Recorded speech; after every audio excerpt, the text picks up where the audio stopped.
श्री शिवाय नमस्तुभयम। दोस्तों, जैसा कि आप सभी लोग जानते हैं कि 2 अगस्त 2026 यानी रविवार को पड़ रही है सावन मास की संकष्टी चतुर्थी व्रत। और दोस्तों, यह वह तिथि है जो सावन मास में पड़ने वाली सबसे बड़ी तिथि है, क्योंकि यह रविवार के दिन पड़ रही है और इसका बहुत ही बड़ा और विशेष महत्व होता है। पूज्य गुरु जी ने कहा है कि अगर कभी भी मौका लग जाए और सावन मास की संकष्टी चतुर्थी व्रत रविवार को पड़ जाए तो आप लोगों को 7 चावल के दाने वाला उपाय तो अवश्य ही करना चाहिए। इन दोनों का संयोग बहुत कम आता है और इसी के साथ में गुरुजी ने अपनी शिव पुराण कथा में बताया है कि इस दिन आपको 7 चावल के दाने वाला उपाय तो आपको अवश्य ही करना चाहिए, क्योंकि ऐसा दिन पूरे साल में सिर्फ एक ही बार आता है। और दोस्तों, आप सभी लोग जानते हो कि रविवार चतुर्थी तिथि का अगर सबसे बड़ा कोई उपाय है तो 7 चावल के दाने वाला उपाय है। तो इस रविवार चतुर्थी तिथि के दिन आप लोगों को इस 7 चावल के दाने वाला उपाय को जरूर करना है। बहुत सारे लोग होंगे जिन लोगों ने इस उपाय को ना किया हो, मतलब पूरा महीना निकल गया, उन्होंने किसी भी दिन इस 7 चावल के दाने वाला उपाय को ना किया हो।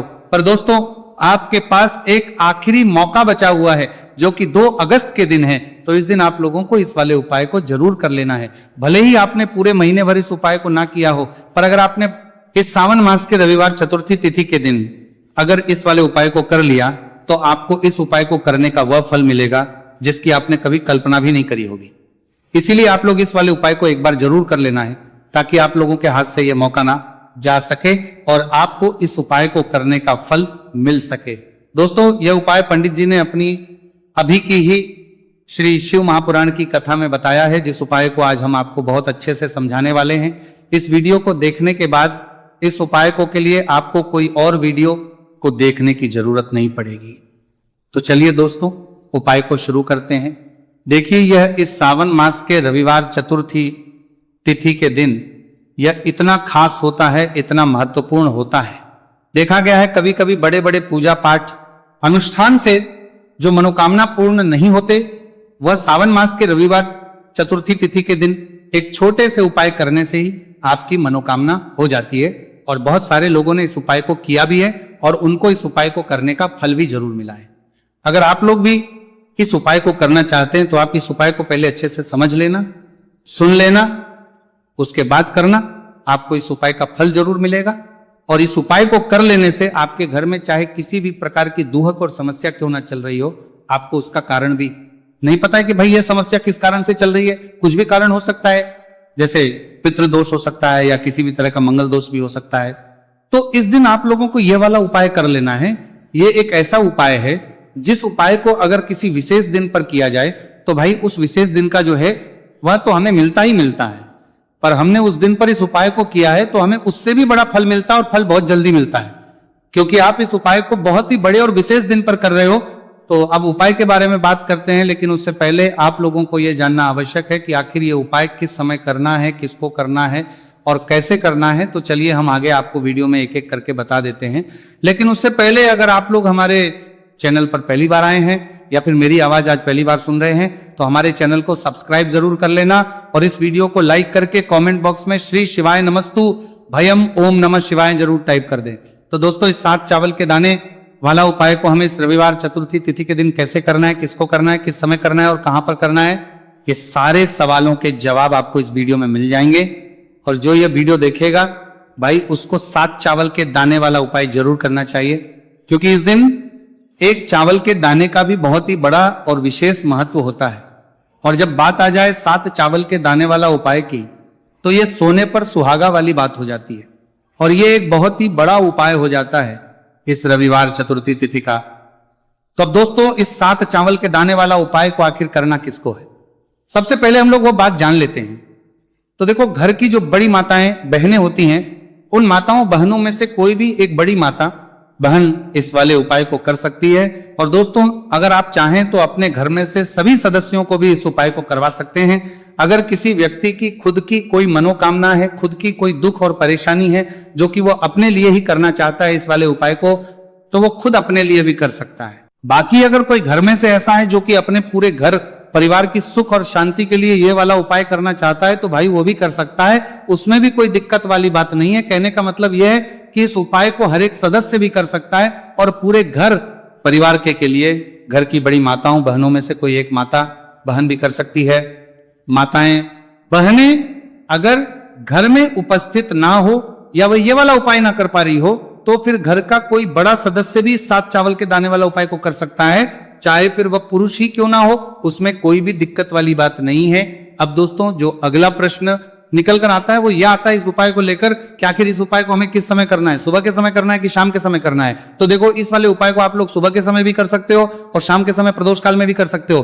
अब अगर आप पूछो कि भाई सबसे उत्तम समय कौन सा रहेगा इस 7 चावल के दाने वाला उपाय को करने का, तो हम आपसे बस यही कहेंगे कि इस उपाय को आप सुबह के समय करेंगे तो ज्यादा बेहतर होगा।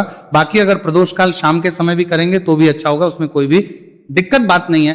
तो अब दोस्तों जो अगली सबसे बड़ी और महत्वपूर्ण बात आती है वो ये आती है कि सुबह अगर हम उपाय को करेंगे तो हमें कितने बजे से लेकर कितने बजे तक के बीच में करना है, और शाम के समय प्रदोष काल में करेंगे तो हमें कितने बजे से लेकर कितने बजे के बीच में करना है। तो देखो सुबह जितनी जल्दी हो सके आप उपाय को करने की कोशिश करना। बाकी अगर किसी कारणवश लेट भी हो जाओ, थोड़ी देर भी हो जाए, तो 10 या 11 बजे तक भी आप उपाय कर लेना, पर 12 बजे से ज्यादा देरी ना हो।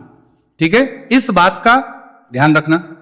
उसके बाद में दोस्तों अगर शाम के समय प्रदोष काल की बात करें, प्रदोष काल का जो समय होता है वो शाम के 6 बजे से शुरू हो जाता है। मतलब शाम के 6 बजे से लेकर 7 बजे के बीच का जो समय होता है यह समय प्रदोष काल का समय होता है। तो आप इस उपाय को 7 या 8 बजे के बीच में भी कर सकते हो। मतलब शाम के 6 बजे से रात 8 बजे के बीच में आप कभी भी इस वाले उपाय को कर सकते हो, उसमें कोई भी दिक्कत वाली बात नहीं है। देखिए दोस्तों एक एक करते हुए हम उपायों को समझेंगे। सबसे पहला उपाय बहुत ही आसान सा उपाय है। देखो यदि आपको ऐसा लगता है कि बाबा आपकी सुन ही नहीं रहे हैं, बाबा आपकी मनोकामना परिपूर्ण कर ही नहीं रहे हैं, आपने कई उपाय कर लिए, आप अपनी इच्छाएं महादेव के सामने रख दी, लेकिन आपकी मनोरथ जो है वो परिपूर्ण हो ही नहीं रही है, और आप चाहते हैं कि वो मनोरथ जो आप कई दिनों से बाबा से मांग रहे हैं वह परिपूर्ण हो जाए, तो आपके जीवन के दुख तकलीफ है ये सब दूर हो जाए। देखिए हो सकता है आपके घर में कोई कोर्ट केस चल रहा है या आपके घर में बहुत ज्यादा लड़ाई झगड़े चलते हैं, तो आपके घर में अगर शांति नहीं है, आपके घर में धन की कमी है, धन की वजह से आपके घर में बहुत ज्यादा लड़ाई झगड़े चल रहे हैं, तो आपकी तकलीफ दूर होने वाली है। स्वयं नंदी जी वाला ये विशेष उपाय है। नंदी जी के कान में कुछ बोलना है, नंदी जी के कान में इस प्रकार से बोलना है और आपकी मनोकामना परिपूर्ण हो जाएगी। देखो क्या क्या चीजें को लेनी है। पहले ये समझ लीजिए आपको लेना होगा एक बेलपत्र। बेलपत्र 3 पत्ती होनी चाहिए, कहीं से भी खंडित नहीं होना चाहिए। ठीक है, बेलपत्र के साथ में आपको लेना है पीला चंदन मात्र एक बूंद, छोटी सी टिकी आपको लगानी है बेलपत्र में। इसीलिए थोड़ा सा ही पीला चंदन आपको लेना है और इस पीले चंदन के अंदर थोड़ा सा जल मिला देना है ताकि गीला हो जाएगा, पेस्ट के रूप में तैयार हो जाएगा। आगे इतनी बात समझ में। अब आप क्या करना है, आपको साथ में लेना है 7 चावल के दाने। महादेव आपका साथ देने वाले हैं इन 7 चावल के दानों से। अब आपको क्या करना है, भगवान शिव के मंदिर में आपको जाना है। नंदी जी बैठे हैं, नंदी जी के पास में मतलब जो पैर उठा हुआ रहता है ना नंदी जी का, उस साइड आपको सीधे साइड आपको बैठना है। इस यहां पर जैसे ही बैठोगे यहां पर आपको बेलपत्र लेना है और बेलपत्र की जो ये बीच की जो डंडी है यहां पर आप मात्र पीले चंदन की एक बिंदी लगा देनी है। पीले चंदन की बिंदी लगा दी। अब ये जो ऊपर वाली जो पत्ती है यहां पर एक एक करते हुए 7 चावल आपको रखना है। ठीक है, 7 चावल आपने ऊपर वाली पत्ती पर रख दी है। देखो एक प्लेट ले जाना, तो प्लेट के ऊपर आप बेलपत्र रख देना, फिर टिक्की लगा देना, फिर उसके बाद आप ये 7 चावल के दाने रख देना। ठीक है, अब आपको क्या करना है, जहां पर आप नंदी जी के वहां पर बैठे हो तो नंदी के कान में आपको आपकी जो भी इच्छा है, जो आप चाहते हैं कि महादेव परिपूर्ण करें, और नंदी जी के कहने पर महादेव आपकी मनोकामना निश्चित तौर पर परिपूर्ण करेंगे, तो आपको क्या करना है, नंदी जी को कान में आपको बोल देना है जो भी आपके दुहक तकलीफ है, जो भी आपके कष्ट है वो सब दूर हो जाए, ऐसी आपको कामना करना है। और नंदी जी के कानों में आपको बोल देना है। जो भी आप चीज बोलेंगे वो नंदी जी भगवान शिव से विनय करके बोलेंगे, और नंदी जी की बात भगवान शिव नहीं टालते हैं, और इसीलिए जो भी इच्छा है, आपकी जो भी कामना है वो आपको विशेष बोलना है और उसके बाद आपको वहां से उठना है। ठीक है, नंदी जी को कान में मनोकामना बोल दी, फिर उठना, फिर उसके बाद भगवान शिव के वहां पर जाना, और ये जो बेलपत्र है ये बेलपत्र चिकना वाला साइड जो है और भगवान शिव के शिवलिंग के ऊपर इसे अर्पित कर देना है। अर्पित कैसे करोगे, जो बेलपत्र का जो चिकना वाला साइड है वो नीचे की साइड हो जाना चाहिए। अब से ही आप अर्पित करने जाओगे तो चावल के दाने तो गिर जाएंगे, यानी कि जैसे ही अर्पित करने जाओगे तो भगवान शिव के शिवलिंग के ऊपर चावल के दाने गिर जाएंगे, क्योंकि वो किसी से भी चिपके हुए नहीं है तो कोई तकलीफ नहीं है। वो जैसे आप अर्पित करोगे ना भले चावल के दाने भगवान शिव के शिवलिंग पर गिर जाए, वो कोई तकलीफ नहीं है। बस आपको ये जो बेलपत्र है ये आपको उल्टा अर्पित कर देना है, यानी कि जो पीला है भगवान शिव के शिवलिंग पर स्पर्श होना चाहिए और इस प्रकार से आपको अर्पित कर देना है। डंडी का जो हिस्सा है जलाधारी की तरफ हो जाना चाहिए। बस इतना सा प्यारा सा उपाय एक बार करके देखिए। निश्चित तौर पर महादेव आपकी जो भी मनोरथ है, जो बाबा से आप कई दिनों से मांग रहे हैं, वह निश्चित तौर पर परिपूर्ण हो जाएगी। आ गई इतनी बात समझ में? देखिए अब हम बात करते हैं दूसरे उपाय की। देखिए यह उपाय जीवन ऊर्जा का है, रविवार का दिन है और चतुर्थी तिथि है। अगर आपके जीवन में बहुत ज्यादा अंधकार है, अगर आपके घर के जो बच्चे हैं बहुत ज्यादा सोचते हैं, या आपके घर में कोई भी ऐसा व्यक्ति है बहुत ज्यादा सोचता है, डिप्रेशन में रहता है, तनाव उसको है, तो तनाव को मुक्त करने के लिए यह उपाय है। अगर उसके भाग्य में जीवन में तेज की प्राप्ति नहीं है, तेज यानी कि ऊर्जा नहीं है, उदासी रहती है जीवन में, आलस है, तो फिर उस व्यक्ति को यह उपाय करना चाहिए। कोई काम करता भी है तो उसमें सफल नहीं हो पा रहा है, तो विशेष ये उपाय उसी व्यक्ति को करना है। देखो इस उपाय के लिए आपको क्या क्या सामग्री लेना होगी। सबसे पहले तांबे का एक पात्र लेना, उसके अंदर घर से आपको जल भरना है। अब इसी जल के अंदर आपको लाल चंदन डालना है। एक चुटकी डालें, थोड़ा ज्यादा डालें, जितना आपको डालना है आप डालें। लाल चंदन जो होता है वो तेज की वृद्धि करता है। रविवार के दिन लाल चीजों का उपाय करना बेहद शुभ होता है, और हो सके तो लाल रंग के कपड़े पहन करके अगर आप ये उपाय करेंगे ना तो और भी शुभ होगा। ये लाल चंदन मिश्रित जल आपको क्या करना है, आपको जाना है किसी भी बेलपत्र के पेड़ के वहां पर, सुबह से लेकर के शाम तक आप ये उपाय कर सकते हैं। कल रविवार की चतुर्थी तिथि पर सुबह से लेकर के शाम तक आप बेलपत्र के पेड़ के वहां पर जाना, उत्तरमुखी होकर आपके जीवन के अंधकार दूर हो। जो भी आप स्मरण करेंगे, आप लेट उठते हैं, आपसे कोई कार्य बनता नहीं है, आपके जीवन में रोग बहुत ज्यादा है, तो भी आप ये उपाय करेंगे तो आपको उसका स्मरण करना है कि ये समस्या मेरी महादेव आपको दूर करना है। ऐसी कामना करते हुए आपको ये जो जल है श्री शिवाय नमस्तुभ्यम का स्मरण करते हुए ये पूरा जल आपको बेलपत्र के पेड़ की जड़ में आपको अर्पित कर देना है। बहुत ही आसान उपाय है और ये उपाय हर कोई कर सकता है, तो ये मौका आपको गंवाना बिल्कुल भी नहीं है। ये हो गया दूसरा उपाय। अब हम बात करते हैं अंतिम उपाय की, तीसरे उपाय की। देखो ये उपाय बहुत ज्यादा खास है। शिवलिंग पर चढ़ा जल 3 जगह आपको लगाना है, आपके शरीर में, और आपकी बीमारी दूर हो जाएगी। देखो अगर आपको कोई बीमारी हो गई है और बार बार आप डॉक्टर को दिखा रहे हैं, डॉक्टर ने बोला 5-10 दिन अगर आराम नहीं होगा तो आप एडमिट हो, या आपके शरीर में कोई रोग है जो कई दिनों से है और आप चाहते हैं कि वह रोग आपका दूर हो जाए, तो यह रोग आपका निश्चित तौर पर दूर होगा। बहुत ही आसान सा उपाय है, घर का कोई भी व्यक्ति यह उपाय करने के लिए ताऊ में सकता है, ये रोगी व्यक्ति भी ये उपाय कर सकता है।